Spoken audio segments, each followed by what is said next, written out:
प्रधानमंत्री नरेंद्र मोदी सलग तिसऱ्यांदा प्रधानमंत्री म्हणून शपथ घेणार आहेत.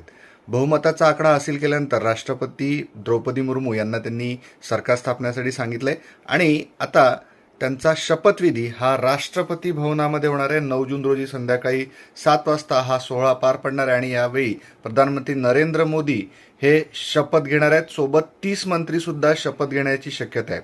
भारताच्या राष्ट्रपती द्रौपदी मुर्मू त्यांना शपथ देतील आणि या सोहळ्यामध्ये त्यांनी विकसित भारतचा अँबॅसिडर म्हणून मेट्रोचे कार्यकारी यांना बोलल्याशिवाय 7 देशांचे प्रमुख या सोहळ्यामध्ये उपस्थित राहण्याची शक्यता वर्तवण्यात आली आहे.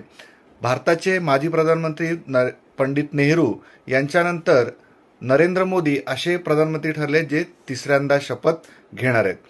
अशाच माहितीसाठी अभ्यास लक्ष ॲप डाउनलोड करा आणि MPSC लक्ष चॅनलला सबस्क्राईब करा. सोबतच सर्व टेस्ट सिरीज पुस्तक